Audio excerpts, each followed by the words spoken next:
พามาชมกันนะครับวันนี้ได้มาสักทีกับ Yamaha SR 400นะครับไหนใครบอกสตาร์ทยากวันนี้มาดูกันในคลิปนี้นะครับสวัสดีครับ YouTube Channel D Big Bike นะครับหรือร้านที่เจริญยนต์ซื้อขายและเป็นรถบิ๊กไบค์มือ2วันนี้พามาชมสักทีคันนี้นะครับในที่สุดก็หามาได้สักทีกับ Yamaha SR 400นะครับไม่ใช่400ธรรมดาคันนี้ต้องใช้คำว่าเป็น50 ปี Anniversary ด้วยนะครับของประเทศไทยหรือตัวฉลองครบรอบ50 ปี Yamaha Thailand นะครับ100 คันในโลกคันนี้เป็นคันที่31มีระบุไว้ที่ถังชัดเจนนะครับเขาบอกว่าณตอนจองตอนนั้นนี่ต้อง100 คันนี้มีคิวรอไว้หมดแล้วมีคิวรอไว้นะครับตอนนี้ถือว่าเป็นรถแรไว้นะครับไปโชว์รูมไม่มีลิมิเต็ดมีแต่ตัวธรรมดาแต่ตอนนี้1 ใน 100อยู่ที่นี่ที่ร้านดีเจริญยนต์นะครับพามาชมกัน Yamaha SR นี่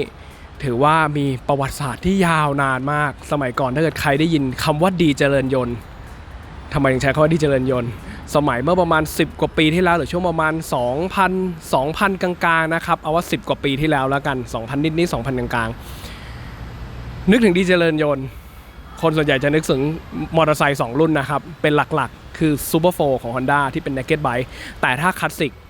บอกได้เลยว่าณตอนนั้นใครนึกถึง Yamaha SR ต้องมาหาผมเลยต้องใช้คำว่าน่าจะมีขายเยอะที่สุดแล้วล่ะณตอนนั้นนะครับวันนี้กลับมาดูกันอีกครั้งนะครับเทคโนโลยีเปลี่ยนไปหลายอย่างเปลี่ยนไปแต่หน้าตาและสไตล์ยังคงเหมือนเดิมยังไงก็ยังอย่างนั้นนะครับกับ Yamaha SR นะเจ้าตัวจุดกำเนิดปีแรกเลยเมื่อต้องใช้คำว่ากี่ปีแล้วเลยนะตอนนี้2018นะครับปีแรกของ Yamaha SR ที่ผลิตมาขายทั่วโลกเนี่ยคือปี1978สมัยก่อนเนี่ยเราจะมีด้านข้างเนี่ยจะเห็นเลยนะตัวนี้มันดูโมเดิร์นขึ้นแล้วนะครับสมัยก่อนจะเป็นโลโก้เขียนคำว่า Yamaha SR แล้วก็ since 1978นะครับหน้าตา SR ก็ยังคงเป็นอย่างนี้นะครับเป็นอย่างนี้แต่นะตัวโมเดลปีแรกเนี่ยถ้าเกิดใครเคยศึกษาดูนะครับหน้าตาเหมือนกันแต่มันมีรายละเอียดที่ต่างกันเล็กๆน้อยๆแต่ผมชอบในตัวใหม่เนี่ยนะครับเขาเรียกว่ายุคหัวฉีดแล้วกันสมัยก่อนจะเป็นคาร์บูเรเตอร์นะครับหน้าตายังคงเหมือนเดิมแต่รุ่นใหม่ใส่หัวฉีดเข้าไปละ SR จะมีทั้งหมด2 ตัวหลักๆนะครับที่เขาแบ่งสมัยก่อนนะสมัยนี้เราจะเห็นแต่ 400cc เลยที่เป็นสเปค JDM นะครับหรือว่าตัวที่ขายในเมืองไทยที่นำเข้าจากญี่ปุ่นสมัยก่อนถ้าเป็นสเปคยุโรปจะเป็น SR 500ผลิตพร้อมกันคือ1978เหมือนกันหน้าตาเหมือนกันหมดแต่ลูกสูบเป็น1 สูบลูกโต 500cc ส่วนในตัว Yamaha SR 400จะเป็นสเปคที่ขายเฉพาะในญี่ปุ่นเท่านั้นนะครับเพราะว่าอะไรอย่างที่ผมพูดในหลายๆคลิปครับญี่ปุ่นหรือว่า JDM เนี่ยสเปค JDM ของมอเตอร์ไซค์ส่วนใหญ่จะคุมอยู่ให้ CC ไม่เกิน 400cc นะครับถ้าเกิน 400cc ใบขับขี่มอเตอร์ไซค์บิ๊กไบค์จะทำยากแต่ถ้าไม่ถึง 400cc ยังเป็นใบขับขี่ทั่วไปนะครับหรือว่าใบขับขี่ที่ไม่เกิน 400ก็คือทำง่ายกว่าตัวเกิน 400แล้วกันทำให้ตัวสเปคญี่ปุ่นเลยกลายเป็นตัว SR 400นะครับถ้าในเมืองไทยทั้งตลาดนะตอนนี้กับสมัยช่วง10 กว่าปีที่แล้วที่ผมทำรถนำเข้านะครับเราจะค่อนข้างคุ้นเคยกับในตัว Yamaha SR 400เป็นส่วนใหญ่เพราะสมัยรถนำเข้าก็นำเข้าจากญี่ปุ่นแหละก็เลยเจอสเปค JDM เป็นส่วนใหญ่แต่ตัว500ก็มีหลงมาบ้างนะครับทั้งนี้ทั้งนั้นยังคงเหมือนเดิมแต่รายละเอียดเล็กน้อยที่สมัยก่อนที่ผมจะเรียกกันนะครับ SR จะเหมือนกันหมดแต่นะตัวแรกๆถ้าเอาตั้งแต่ปี78นะครับยันปีประมาณ8 กว่า8ปลายจะเรียกกันโฉมดีไซน์มันมีโฉมเดียวแหละแต่ทำไมถึงเรียกโฉมดีไซน์เพราะว่านะตัวแรกดิสเบรกจะอยู่ฝั่งซ้ายนะครับปัจจุบันอยู่ฝั่งขวาแต่มันยังไม่ใช่มันจะมีหลายเจเนเรชันนะครับถึงประมาณปี8ปลายเอาง่ายปัดเป็น90แล้วกันช่วงประมาณยุค1990 SR ไม่ได้ใช้ดีไซน์ละเปลี่ยนเป็นดรัมเบรกหน้าและหลังปัจจุบันหลังยังเป็นดรัมเบรกอยู่นะครับแต่นะตัวช่วงประมาณ1990ถึง2000เป็นดรัมเบรกนะครับก็คือจะไม่มีดีไซน์ทิศขวาจนกระทั่งปี2001ปรับมาเป็นดิสขวาเหมือนในตัวโฉมหัวฉีดตัวนี้นะครับแต่ณตอนนั้นก็ยังคงเป็นตัวคาร์บูเรเตอร์อยู่ซึ่งหน้าตาโดยรวมจะเป็นอย่างนี้ละประมาณนี้ละกับอีกจุดหนึ่งถ้าคนไม่เรียกว่าโฉมดีไซน์โฉมดำหรือโฉมดิสขวานะครับเขาจะเรียกกันตามฝาถังน้ำมันยุคแรกที่เป็นดีไซน์ฝาน้ำมันจะเป็นฝายาวไม่ได้ดึงออกมาอย่างนี้นะครับจะเป็นระบบฝาเปิดอย่างนี้ช่วงประมาณปี9 กว่าจะเป็นตัวฝาเชล ฝาเชลยังคงเป็นฝาเปิดปิดได้อยู่เป็นรูปเชลเหมือนปั๊มน้ำมันเลยนะครับแต่เป็นฝาน้ำมันเป็นฝาเชลแต่ในปัจจุบันหรือว่าช่วงยุคปีประมาณ 2001 ขึ้นจะเป็นฝากลมนะครับซึ่งตัวฝาเนี่ยแกะออกมาอย่างนี้ได้เลยจะติดคากุญแจออกมาได้เลยนะครับจะไม่เหมือนในยุคของตัวฝายาวและฝาเชลที่เป็นระบบเปิดปิดพอเราขันกุญแจปุ๊บจะเป็นฝาเปิดแล้วก็ฝาปิดนะครับโดยที่ว่าฝาจะไม่ติดมากุญแจเหมือนฝากลมตัวนี้แล้วก็รายละเอียดเล็กๆน้อยๆอย่างเช่นประมาณตัวมีเลขตัวไม่มีเลขแล้วกันตัวก่อนปี9เอาง่าย9ต้นทางยามาฮ่าเนี่ยเลขเครื่องจะมีแค่รหัสเลขหลังต้องไปตอกเองนะครับแต่ส่วนในปีประมาณ9กลางๆขึ้นมายันปัจจุบันจะเป็นรถที่มีเลขเครื่องเหมือนรถปกติละอันนี้ก็คือรายละเอียดเล็กน้อยแต่ถามว่าทั้งนี้ทั้งนั้นเอาว่าดูหน้าตาแล้วกันยังคงเหมือนเดิมยังไงก็ยังอย่างนั้นเลยนะครับซึ่งตัวหัวฉีดก็คือมีการปรับเปลี่ยนระบบจ่ายน้ำมันนะครับหัวฉีดคือ Live Fuel Injection ก็คือระบบจ่ายเชื้อเพลิงด้วยระบบอิเล็กทรอนิกส์หรือหัวฉีดและสมัยก่อนจะเป็นคาร์บูเรเตอร์เป็นระบบดูดซึ่งก็จะต่างกันไปแต่จริงๆผมว่าถือว่าเจ๋งนะไม่คิดว่าใส่หัวฉีดไปท่อยังเป็นอย่างนี้อยู่ยังสามารถรองรับมาตรฐานยูโรในปัจจุบันได้นะผมว่าต้องดูปีถัดๆไปที่เห็นว่าจะมีตัว All New หรือเปล่ายังไม่ทราบว่าจะเป็นยังไงแต่ณปัจจุบันยังเป็นอย่างนี้อยู่ก็ถือว่าสำหรับคนที่อารมณ์แบบเรโทรคลาสสิกจริงๆนึกถึงสมัยผมยังไม่เกิดเลยนะครับเกิดมานี่ก็ SR ก็มีขายกันแล้วนะครับสมัยมีขายเป็น10 ปีแล้วด้วยซึ่งปัจจุบันก็ยังหน้าตาอย่างนี้และเอกลักษณ์ตัวหนึ่งที่ต้องใช้คำว่ามันไม่ซ้ำใครถ้ามองย้อนไปสมัยช่วงยุคประมาณปี9กว่ายันปัจจุบันนะครับสมัยก่อนเนี่ยที่เอาว่าที่ตลาดที่ผมขายในเมืองไทยแล้วกันรถนำเข้านะครับ SR ของ Yamaha คลาสสิกต้องใช้คำว่า number one ลองมาจะมีอีกตัวหนึ่งของ Honda นะครับช่วงประมาณปี89ประมาณไม่แค่9ประมาณปี89 กว่ายันปีสุดท้ายคือ98จะมี Honda Clubman ขึ้นมาหลายคนจะเอาว่าตัวนั้นมันจะเป็นคลาสสิกแต่เป็นทรงคาเฟ่เลเซอร์นะครับทางใหญ่ๆมีสตาร์ทมือแล้วซึ่งก็ไม่ลำบากชีวิตเท่าไหร่พอมาปี 2000 กว่า 2000 ประมาณ 2001 ได้ Honda ทำ CB 400 SS นะครับหรือ CB 400 Double S นะครับออกมาต้องใช้คำว่าหน้าตาอย่างนี้เลยแต่เป็นสตาร์ทมือแล้วก็สตาร์ทเท้านะครับเพื่อมาจับกลุ่มตลาดเดียวกับ Yamaha SR แต่ Yamaha SR ยังคงคอนเซปต์เดิมคืออะไรสตาร์ทเท้าซึ่งหลายคนบอกว่าเอาง่ายไม่รู้หลักไม่รู้จังหวะโดยเฉพาะคนไทยนี่ชอบมีปัญหากับเรื่องระบบสตาร์ทนะครับถามว่าไม่มีอะไรมอเตอร์ไซค์มันออกแบบมาไม่ได้ให้สตาร์ทยากขนาดนั้นแต่ถ้าบางทีต้องรู้จังหวะอย่างในตัวสตาร์ทเท้าไม่ใช่ตักแต่กระทืบไปมีแข้งแตกนะครับบางทีข้อเหวี่ยงเนื่องจากคำว่า1สูบลูกโตเนี่ยสตาร์ทจังหวะไม่ได้มันไม่เหมือนพวกรถเล็กนะครับเวฟที่ว่า120 cc 125 cc ที่กระทืบไปเดี๋ยวมันก็ติดตัวนี้ต่างออกไปถ้าใช้ฮาร์ดคอร์ใช้พลังบอกได้เลยว่าวุดทีหนึ่งรองเท้ามีไม่ปิวหรือไม่แข้งก็แตกนะครับเพราะว่ากระทืบเลยบางคนต้องขึ้นมาโยกตัวกระโดดนะครับแต่ถ้าเรารู้จังหวะเดี๋ยวผมสตาร์ทให้ดูต้องใช้คำว่าไม่อยากจะโม้ผมสตาร์ท SR มาเป็น100 คันแล้วไม่ยากนะครับบางคนบอกว่าแทบจะต้องทิ้งตัวลงไปสตาร์ทอย่างนี้ซึ่งถ้าเรารู้จังหวะบอกได้เลยว่าไม่ต้องกระทืบเลยนะครับเนี่ยผมนั่งเฉยๆทำตัวสบายๆนะครับแล้วก็ทิ้งสตาร์ทอย่างนี้ได้เลยติดแล้วบางคนนี่ต้องขึ้นมากระทืบยังไงก็ยังไม่ติดให้มันวอร์มไว้ก่อนตัวนี้ดีนะครับสเปคนี้มีขาตั้งคู่มาพร้อมเลยจริงๆเวลาสตาร์ทเนี่ยไม่จำเป็นต้องใช้ขาตั้งคู่ไม่ต้องขึ้นขาตั้งกันนะครับเอียงขาตั้งข้างเดียวก็ได้แล้วแต่ถนัดนะครับว่าไงแต่บางคนสายโยกสายกระทืบก็ต้องลงขาตั้งให้ดีๆหน่อยไม่งั้นบางทีวืดเดี๋ยวจะล้มเอานะครับแต่ถ้ารู้จังหวะสตาร์ทไม่ยากตัวใหม่ๆนี่ดีนะสมัยยุคประมาณปี9ต้นๆหรือปี8ปลายเนี่ยเวลาสตาร์ทต้องพับพักเท้าขึ้นมาด้วยเพราะไม่งั้นคันสตาร์ทเนี่ยจะไปติดพักเท้าเพราะตำแหน่งพักเท้าจะอยู่ตำแหน่งนี้นะครับซึ่งหน้าจังหวะที่ถ้าเราไม่พับพักเท้าขึ้นมามันจะฟาดลงพักเท้าเลยแต่ในยุคประมาณปี9กับ9กลางแล้วกันขึ้นมาปัจจุบันไม่ต้องพับแล้วก็คือกระทืบไปได้เลยรู้จังหวะกระทืบไปได้เลยนะครับถามว่ามาดูแล้วกันสตาร์ทยังไงนะครับบางคนเนี่ยถ้าสักแต่ว่ากระทืบอย่างเดียวอย่างนี้นะครับเนี่ยยังไงก็ไม่ติดต้องใช้คำว่ายังไงก็ไม่ติดนะครับแต่สังเกตว่าทำไมผมดึงสตาร์ทง่ายๆ มันมีทริคนิดนึงคือเราต้องยกวาล์วแล้วก็อยู่ในจังหวะของมันแล้วก็กระทืบเบาๆไปมันก็ติดแล้วนะครับสังเกตว่าตัวยกวาล์วจะมีตัวนี้จะเป็นสลิงลอยเข้าไปถึงตัวแคมชาร์ปด้านหน้านะครับเพื่อยกขึ้นมาให้เราสามารถกดลงไปได้ง่ายๆนี่กดลงไปอย่างนี้นะครับกดลงไปจนสุดถามว่าเราจะสุดถึงตำแหน่งไหนจะมีตาแมวตรงนี้หลายคนไม่ทราบนะครับมันเป็นตัว start indicator นะครับตรงนี้ถ้าเรากดมาอยู่ด้านบนมองดีๆมันจะเป็นสีด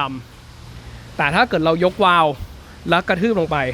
กรณีผมทำให้ดูกรณีเราไม่ยกวาล์วนะจะกดไม่ลงเพราะมันติดวาล์วมันติดแคมอยู่แต่ถ้าเรายกวาล์วจนนิ้วซ้ายนะครับนิ้วชี้นิ้วซ้ายมันสามารถเอาลงนิ่มๆได้เลยจนกระทั่งตัว start indicator มันมีสีขาวๆแวบผ่านไปนิดนึงนั่นแหละนั่นคือตำแหน่งที่เราหยุดละแล้วเราก็ยกขาขึ้นมาแต่จริงผมก็ไม่ต้องไปดูอะไรขนาดนั้นนะใช้ความรู้สึกเอาเนื่องจากผมสตาร์ทมาหลายคันเลยก็เลยรู้จังหวะนะครับพอมันได้ระดับนะครับก็กระทืบลงไปเบาๆไม่ต้องรุนแรงเลยขนาดนั้นคือเอาแค่ว่าจังหวะมันก็สามารถสตาร์ทได้ง่ายๆเลยนะครับเสียงยังคงเป็นเอกลักษณ์เหมือนสมัยหลาย10ปีก่อนหรือว่าตั้งแต่ปี1978ละ1สูบลูกโตฟังเสียงไอเดิลเอาเดี๋ยวผมเบิ้ลให้ฟังนะครับถามว่า Yamaha SR นะครับบางคนบอกว่ามันสั่นมันอย่างนั้นอย่างนี้ซึ่งตัว1สูบลูกโตบอกได้เลยว่ารถสมัยใหม่ไม่มีใครใช้กันแล้วต้องคงความคลาสสิกจริงๆถึงใช้นะครับถามว่าอะไรเขาว่า1สูบลูกโตได้แรงบิดที่ดีได้พลังที่ดีนะครับ400 cc 1สูบลูกสูบมันลูกใหญ่มากๆเอาว่าใหญ่จริงๆแต่ใช้งานจริงๆมันไม่มีทางสมูทได้เท่ากับพวกรถสูบเยอะกว่านี้เทคโนโลยีปัจจุบันสามารถทำ2สูบให้สมูทได้ระดับหนึ่งแต่ก็ยังสู้4สูบไม่ได้แต่คำว่า1สูบมันสั่นยังไงเวลาขี่มันสั่นยังไงนี่ผมขึ้นขาตั้งไว้เฉยนะครับเดี๋ยวผมเบิ้ลเครื่องให้ดูสังเกตว่ามันสั่นกันที่ว่ารถมันเลี้ยวหนีได้เลยมันวิ่งหนีได้เลยนะครับแต่ถามว่าขี่จริงมันก็มีความสั่นนิดนึงแต่ก็สไตล์มันเราใช้ความเร็วเนี่ยอย่างรถคลาสสิกคงไม่มีใครไปแช่100กลางๆ100ไปคือถามว่ากำลังเครื่องยนต์มันทำถึงวิ่ง103 104 105เซ็ตรถดีๆแต่งดีๆสมัยคาบูเนี่ยสมัยยุคเก่าคาบูแต่งเนี่ยวิ่งกันได้เกือบ200นะครับแต่ถามว่าด้วยคำว่า1สูบลูกโตมันจะมีแรงสั่นสะเทือนที่รอบสูงมากๆแต่ถามว่าใช้งานช่วงประมาณทั่วไป100วิ่งทางไกล120ไม่เกิน103มันอยู่ในเกณฑ์ถึงความสั่นที่ระดับหนึ่งซึ่งตัวโชคจริงมันเซ็ตมาค่อนข้างนิ่มอยู่แล้วไม่ได้แบบว่าต้องเน้นโชคแข็งแบบโอ้สแตนบายรอพับเลี้ยวทางโค้งวิ่งในสนามในขนาดนั้นตัวโชคเขานั่งเซ็ตออกมาได้นุ่มนิ่มรองรับซับแรงสั่นสะเทือนจากเครื่องยนต์ได้ระดับหนึ่งเพราะฉะนั้นการขับขี่จริงก็ไม่ได้ซีเรียสหรอกไม่ได้ซีเรียสสำหรับสายคลาสสิกนะครับพามาดูกันต่อระบบเครื่องยนต์นะครับเครื่องยนต์นี่คงความคลาสสิกเหมือนสมัยก่อนจริงๆหน้าตายังไงก็อย่างนั้นเลยเสื้ออะไรทุกอย่างอย่างนั้นนะครับตัวระบบระบายความร้อนเป็นแอร์คูลไม่มีหม้อน้ำไม่มีออยล์คูลเลอร์แต่ความเท่ของมันคืออะไรจะมีแค่เสื้อสูบนะครับสไตล์รถแอร์คูลนะครับก็คือระบายผ่านไอเสื้อสูบตรงนี้แต่จริงๆมันสามารถใส่ตัวออยล์เพิ่มได้นะครับบางคนก็ไปใส่ออยล์เพิ่มแต่จริงๆถามว่าเราไม่ได้ไปซัดรอบสูงเลยขนาดนั้นหรือว่าใช้แข่งจริงมันไม่จำเป็นต้องใส่ออยล์อะไรขนาดนั้นหรอกต่อให้วิ่งเมืองไทยเข้ารถติดๆนะครับไม่ได้ขนาดนั้นกับตัวหนึ่งที่ต้องใช้ก็ว่าเป็นสิ่งที่แปลกในตัว Yamaha SR ไม่ใช่แปลกพิสดารกว่าเขามีการเอาน้ำมันเครื่องเข้ามาเลี้ยงนะครับหรือเป็นระบบดายซับน้ำมันเครื่องปั่นเข้ามาเก็บไว้ในเฟรมตัวฝาจะมีฝาเติมน้ำมันเครื่องตรงนี้นะครับระบบจะส่งน้ำมันเครื่องไปเลี้ยงไว้ในเฟรมแล้วก็ส่งไปเลี้ยงตามเสื้อสูบแล้วก็ดูดกลับขึ้นมาบนเฟรมใหม่เป็นระบบไดซับถ้าเป็นสมัยพวกฮาร์เลย์ก็จะเก็บไว้แถวๆนี้ฮาร์เลย์เดวิสันนะครับเป็นระบบไดซับที่ว่าไม่มีอ่างน้ำมันเครื่องข้อดีคือเขาใช้คำว่ากาวเคลียร์แลนซ์จะสูงกว่ารถที่มีอ่างน้ำมันเครื่องนะครับสังเกตว่าถ้าเกิดรถที่ไม่เป็นระบบไดซับเนี่ยจะมีอ่างน้ำมันเครื่องไว้เป็นตัวกักเก็บน้ำมันเครื่องแล้วฝักบัวก็จะดูดขึ้นไปนะครับแต่ตัวนี้ก็คือมีอ่างแหละเป็นอ่างน้อยๆแต่ถามว่าตัวแข้งเครื่องจะอยู่สูงกว่ารถปกติ เพราะว่าไม่ต้องเผื่อในเรื่องตัวอ่างแข็งนะครับแล้วก็ขึ้นมาเก็บสแตนด์บายรอหรือว่าพักรอในตัวเฟรมเอาก็เป็นจุดหนึ่งที่แปลกนะครับไม่มีใครเขาทำกันแต่ตัว Yamaha SR ก็เป็นอย่างนี้ตั้งแต่ปี 1978 นะครับมาดูในรายละเอียดทั่วไปถ้าใครเคยขับ SR สมัยรถที่เป็นรถนำเข้าก็มันอย่างนั้นเลยนะครับแม้กระทั่งเรือนใหม่หน้าปัดเรือนใหม่ดูใหม่ขึ้นมีข้างในลวดลายเยอะขึ้นนะครับแต่ที่มันยังคงความคลาสสิกคืออะไรนะตัวจับทิปทั้งไมค์ทั้งหมดแล้วก็จับทิป A นะครับไม่มีทิป B ยังเป็นระบบลานหรือเป็นระบบตัวเฟืองฟันเฟืองหมุนไม่ใช่ดิจิตอลเหมือนรถรุ่นใหม่ๆนะครับก็ถือว่ายังคงความคลาสสิกแต่ก็โอเคมีพวกไฟ LED ของไฟเกียร์ว่างเกียร์ไฟสูงไฟเลี้ยวแล้วก็มีเกณฑ์น้ำมันให้ดูแล้วนะครับตรงนี้แล้วก็ตัวไฟเอนจินนะครับหรือว่าไฟหัวฉีดเพราะรถรุ่นใหม่เป็นระบบหัวฉีดละแต่ที่ความเท่ยังคงเป็นระบบก๊อกน้ำมันอยู่สมัยก่อนเนี่ยไม่มีไฟน้ำมันให้ดูนะครับว่าน้ำมันหมดหรือยังเป็นระบบขับไปจนกว่ารีเซิร์ฟก๊อกแรกจะหมดเวลาเราเติมน้ำมันให้เต็มถังนะครับเราหมุนไปที่ก๊อกแรกพอขับไปเรื่อยๆจนมันดับใช้คำว่าจนมันดับนะครับเราสามารถหมุนเป็นก๊อก2ก็ยังสามารถสตาร์ทขับได้อยู่เพราะว่าก๊อก2มันก็จะเป็นโกแต่ถ้าก๊อก2หมดนี่คือเข็นอย่างเดียวละสตาร์ทไม่ติดแล้วนะครับก็คือน้าสมัยก่อนเนี่ยเป็นระบบก๊อกแต่โอเคยุคใหม่มันก็มีตัวไฟเตือนว่าเกือบหมดแล้วเหมือนอารมณ์พวกรถสปอร์ตนะครับแต่ก็ไม่ได้มีระดับอะไรชัดเจนนอกนั้นโดยรวมเหมือนเดิมเลยนะครับแต่เครื่องยนต์เนี่ยมีรู้สึกว่าในยุคใหม่ๆเนี่ยสังเกตว่าท่อไม่มี catalytic converter นะครับแต่จะมีพวกตัวแอร์ปั๊มครับก็เป็นเรื่องระบบมลพิษซึ่งสมัยยุคเก่ามันไม่มีก็จะมีท่ออะไรพาดเต็มไปหมดแล้วก็มีถังชาโคคันนิสเตอร์นะครับก็คือเป็นตัวระบายไอน้ำมันจากถังน้ำมันนะครับก็ให้ปรับเข้ากับยุคใหม่ๆในตัวยุคเก่าก็คือไม่มีไอพวกนี้เป็นเครื่องดิบๆแล้วก็สตาร์ทดิบๆยังคงเป็นอารมณ์คล้ายๆกันนะครับนอกนั้นก็โดยรวมความคลาสสิกซี่ลวดอะไรยังคงคล้ายเหมือนเดิมไม่มีอะไรมากแต่ตัว SR เนี่ยผมชอบนะมันเป็นรถที่เดิมๆก็หล่อมันเป็นรถอยู่ในไม่กี่รุ่นนะครับที่ขับรถเดิมก็เท่ก็หล่อละแล้วพอยิ่งเอาไปแต่งในที่นี้ไม่ใช่ว่าแต่งนิดแต่งหน่อยนะครับแต่งเปลี่ยนแนวเป็นรถรุ่นใหม่อีกคันหนึ่งเลยก็สวยสมัยก่อนที่ทำนี้ผมให้คัสตอมเลยนะว่าเรามีรถเดิมอยู่กรณีอยากขับคาเฟ่เลเซอร์ก็เอาแฮนด์ออกเอาตุ๊กตาออกใส่แฮนด์จับโชคไปเป็นทรงคาเฟ่เลเซอร์นะครับหมอบหน่อยกรณีอยากขับเป็นแทร็กเกอร์อารมณ์เหมือนพวกดูกติสแคมเบอร์ยุคใหม่ก็คือจะเป็นแฮนด์ใหญ่มันแต่งได้เยอะมันแต่งแล้วเอามาคัสตอมทำยังไงก็สวยนะครับสำหรับ Yamaha SR 400มีเรื่องโจ๊กเรื่องนึงนะสมัยก่อนผมเลี้ยงนกเอี้ยงนะสมัยนะตอนนั้นที่ผมร้านจำได้อยู่ประมาณช่วงที่ผมขายเปิดร้านอยู่แถวพุทธมณฑลสาย3นะครับ10 กว่าปีที่แล้วขาย SR เยอะขนาดไหนนกเอี้ยงที่ผมเลี้ยงอยู่พูดคำว่าแก้วจ๋าไม่เป็นแต่พูดคำว่า SR เป็นก่อนคำว่าแก้วจ๋าเอง เป็นเรื่องโจ๊กเองถ้าเกิดใครสมัยนั้นมาเนี่ยจะตลกไอ้นกตัวนี้ทุกคนเลยเพราะว่ามันไม่ร้องอื่นมันร้องแต่คำว่า SR นะครับแปลกดีมันฟังคำว่า SR บ่อยไปหน่อยจนคำว่าแก้วจ๋าเนี่ยพูดไม่เป็นพูดเป็นแต่ SR นะครับโดยรวมวันนี้พามาชมนะครับกับ Yamaha SR 400ต้องใช้คำว่าในยุคหัวฉีดผมก็ได้คันนี้มาคันแรกอีกแล้วเป็นคันแรกที่ต้องใช้คำว่าปลื้มจริงๆเป็นตัว50 ปี Anniversary Yamaha Thailand ด้วยคันที่31ใน100คันแม่ภาคภูมิใจจริงๆวันนี้โดยประมาณนะครับพามาชมอยากรู้ราคาว่าคันนี้เท่าไหร่รู้สึกคันนี้ถ้าผมจำไม่ผิดติดจองไปเรียบร้อยแล้ว ติดจองแต่ยังไม่ลงเว็บนะครับ SR เกินไว้แล้วกันขายไปแค่100,000 ละไว้ในฐานที่เข้าใจแล้วกันประมาณนี้นะครับอนาคตก็อาจจะมีเข้ามาอีกก็ยังไงฝากติดตามทุกช่องทางของเราด้วยไม่ว่าจะเป็นหน้าเว็บไซต์นะครับที่ลงรถทุกวันผมซื้อรถเติมรายล้านทุกวันนะครับอย่างน้อย 3-4 คันทุกวันแล้วก็หน้า Facebook ถ้าเกิดใคร follow อยู่ตอนนี้ 800,000 กว่าไลค์แล้วนะครับก็ขอบคุณมากเลยทุกคนที่ติดตามกันนะครับอัปเดตรถใหม่เข้าในนั้นเหมือนกันกับในช่องทางอีกตัวหนึ่ง YouTube Channel D Big Bike นะครับเกือบจะ 400,000 Subscribe แล้วฝากเข้าไปสำหรับคนที่